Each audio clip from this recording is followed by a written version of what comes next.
Hi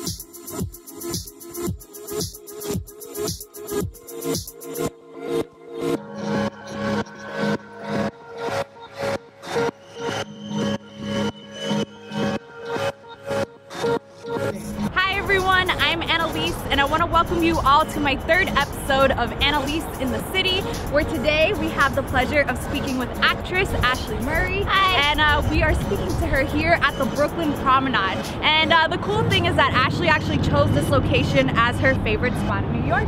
So why don't you say hello and tell all of us why you brought us to the Brooklyn Promenade. Well, hi, yes, I'm Ashleigh, and I chose the Promenade because I was actually housed not too far from here for college. And I especially love this place because one of my favorite movies, The Associate, with Whoopi Goldberg and Diane Wiest, they're walking along this promenade and there's snow everywhere and it's freezing cold, and it's when Whoopi finally admits to Diane that Mr. Cuddy is not real. What age did you know you wanted to be an actress?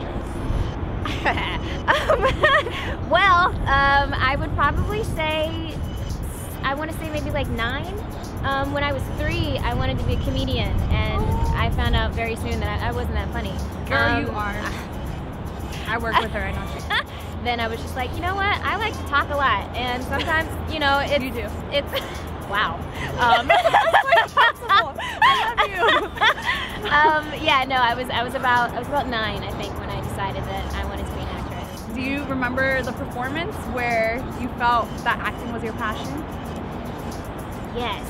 I think I was 12, and I was living in Oakland, California, and I was in a play, and I had a small part that was turned into a very large part. And at the very end of the show, I had to sum up the entire plot that everyone had been watching for the last hour, and had to do it in one breath. And by the time I was done, everybody stood up and gave me a standing ovation, and the show wasn't even over yet, and I was filled with excitement and fear and shock, and I was like, I can't believe I just did that. And that was the reaction that, you know, everyone had, and I knew it was like, yeah, I think I'm kind of good at this. And you grew up in a small town, Kansas City, Missouri. Kansas City! Home to the Chiefs. Kansas City I'm not a Chiefs Chiefs fan. That's all right. She should be. It's fine. Everybody's perfect. All right, so a lot of up-and-coming actors want to know, how did you make a leap from a small town to a big city? I have never had a small town mentality, and it's not to say that you can't be, you know, successful in a smaller pond, so to speak. Like, you know, there are really great community theaters in smaller cities, but I had dreamed for something big and something wider, and that was something that New York could only provide me, either New York or LA. As much as I really enjoyed the theater I did there, I wanted to jump into the world of film, really. And I know that coming to New York is probably not the first place that people would do. They would think, oh, you want to be in film, go to LA. Like, there's so much more outside of just acting that the city could offer, but I knew that I wasn't going to get any of that staying in a small place. So I set my mind to it, and I decided that's what I'm going to do, and I did it. Came out here for college. So I decided which school I wanted to go to, and it was an acting school, right? Yeah, it was an acting conservatory, and I couldn't afford to go right away after I graduated high school. So I moved out to California to live with my aunt for the summer, and I had my first job, and then I taught theater at the summer program that I founded. I founded a theater program in the summer intensive, but I raised money and I did a one-woman show. And then I took all that money and got some loans and bought a computer and got the plane ticket and flew out here to start school. Do you suggest going cold turkey coming up here, or should you have something? Oh God, no. Don't you move up here if you don't have anything. No money, no plans, nothing. Like, it's one thing, I came out here for school, so I had that safety net, but even so, if you're deciding to come out here without that, if you're not coming here for school, you should definitely have at least 3 months worth of rent saved up. Since you've been in New York, I know you've booked a couple of your auditions. Yeah, you want to say what those are? I I am not a gloater by any means. I'm gonna let you gloat on the show. Last year I started working with a really great management team and started booking things professionally. I did an AT&T commercial, I did a Coca-Cola commercial, a small thing for the VMAs, and then this year I did a commercial for Retail Me Not, and I did like a little print shoot thing back in September, and I just did a shoot for Grand Central on Wednesday. So. Yeah. Oh, and the following! How can I forget I was on the following? I mean, I died. That's important too. Oh, you I died. I have to see that. I haven't seen that episode yet, but I must see Ashleigh die. Yeah. It was, not that I wanted to. I just want to see how you died. It was the first episode of the second season. Wow. And it was my first major like television booking, and it aired the day after my birthday. So I got to sit around with my friends and watch myself on TV for the first time ever, and it was the weirdest thing I've ever I see that you are actively auditioning almost every week, every other week, maybe 2 or 3 times, and you have a manager and agents to be very thankful for. Yes. Yes. Do you want to talk to us about how important it is to have both, or if you even need both? It kind of depends on the person, really. I know that I do need a manager. I need somebody to help manage, my career, and not just, getting to auditions, but the business aspect of it, making sure that my website is on point, and I'm updating my calendar, and I'm keeping track of, the casting directors that I meet when I go in for auditions, and helping me prep for the auditions and understanding, what's important and what's not. So that's really good to have a manager. And a manager also helps you with your image. And how you want to brand and market yourself. And I was very, very lucky in finding, my manager, Kim Jago. She is phenomenal and takes like the best care of me and looks out for me, and she doesn't pull any punches either. Like if, something is shitty, she'll tell me it's shitty.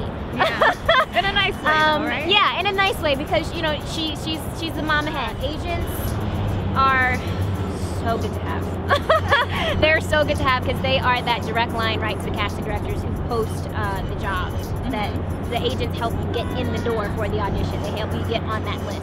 We're lucky that here on the East Coast we actually get to freelance. In LA, agents don't freelance with you. Either you're signed with them or you're not. There's also a ton of people here, and you don't want to jump into a business relationship without getting to know the person first. So that's what is really important and really wonderful about freelancing with agents or managers, is because not only do they get to know how you work, you get to know how they work. It's a commitment. It's a hand-in-hand agreement. Is it hard to find an agent or manager? I wouldn't say it's hard to find a manager.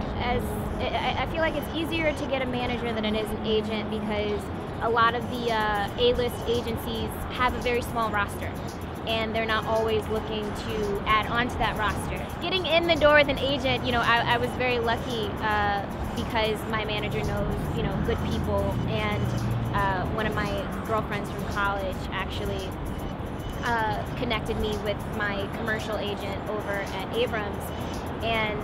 But other than that, like, it's mostly, you send your headshot through the mail, and you can't always guarantee that they're going to look at it because they see so many headshots during a day. But showcases help. If you're in a showcase, especially if it's got anybody that's equity in it, you can send, the postcard of the showcase to an agent and get them to come out, and a lot of times, they'll do that too. And you also have to be you have to be mindful about what agents you're looking for. Yeah, what should you be looking for in an agent?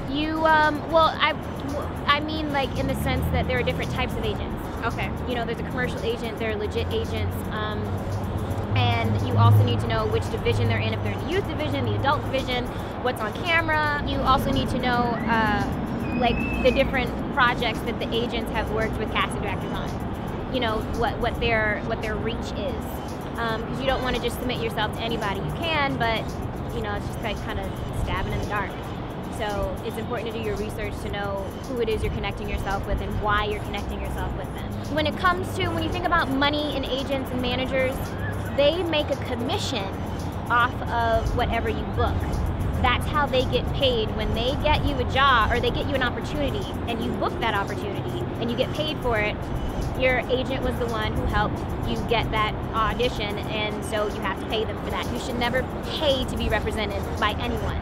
That's illegal, actually. The only thing you should ever pay for outside of, you know, the commission for a job that you book through an agent is your headshots, okay, you know, or your website. Ashley, we know what you're doing now. You're actively auditioning. So let's picture your life in 5 years. Ideally, where do you see yourself 5 years? Are you in New York? Are you somewhere else? I mean, I know I definitely have, you know, a soft goal in mind to relocate to LA in 2 years, depending on how things work out here. But 5 years, I mean, if I'm in LA in 2 years, I might be back in New York again shortly after, because, you know, I love New York. You know, the choice to move to LA is like 98% business. You know, it's a business choice. It's not something like, oh, I want to get up and start a life in LA. No, there's work in LA. You know, I feel like I would have, you know, more opportunities to book out there. But, you know, shit closes at like, you know, 1 o'clock in LA. And like, there are no bodegas. And like, you know, I like to. You will have to drive. Which you miss, right? I so miss that. I miss it because I would love for someone, you know, who I don't know to not fall asleep on me while I'm riding Which home. happened to me like 2 days ago. You know, I don't want to see you swing your legs up and down in the subway and almost kick me. It's fun. But I definitely want to be, I would like to be farther along in my career. My goal is to be on TV in 5 years, like actively working on television. You know, in a series or just doing guest star roles, but creating that path for myself to get to where I want to go further down the line. For the up-and-coming actors, they want to step into the acting world, but they haven't done anything. They don't even know what steps to take first. So what steps should they be taking? Well, if you haven't like done any schooling for it, I would definitely say get into a class, get good headshots, go to business seminars to learn how the business works, because the business is constantly changing. Subscribe to Backstage, never hurts. Get a website, get a reel. You can start with, you know, like a really nice student film, something that you're actually on camera a lot with. If you have, you know, like maybe even some really nice classwork, like some really nice scene work that you did in a scene study class can even work, just to start off, just to have something that you can show to possible managers or agents, so that they can see what you look like on camera, should that be what you want to go for. This is the person that's kind of in your shoes. They're actively auditioning, they have an agent, managers, but they're not booking anything. What words of encouragement do you have for that person? I would never be the person to tell anybody to give up. And quite frankly, you know, that is like every actor. I mean, that's me this year. I haven't booked that much. And, you know, I've had the blessing and, you know, the great opportunities to go out on a lot of like pilot auditions. And just because I'm not booking doesn't mean I'm not good. I feel like if you're definitely not booking anything at all, then you should turn around and look at what you're doing and what you can change to help better your opportunity when you actually get it. So that's great advice. Okay, so unfortunately that is a wrap with Miss Ashleigh Murray. Thank you so much for stopping by. You're welcome. Thank you for having me. Of course. So I'm gonna provide a couple links in the description box below so you can check out Ashleigh's website. You'll see her commercial reel, her acting reel, and you'll also see her headshots and her resume, okay? So that is it. I hope that you continue to chase after what it is that you love in life, because satisfaction will follow that after, okay? So take it easy and peace. Peace. Ready. Analiese in the city, Ashleigh edition, take one. Okay, yeah, so it's been great. I've had a really lovely time, and I'm gonna go home now. So I'll see you guys later. Where are you going? I'm going home.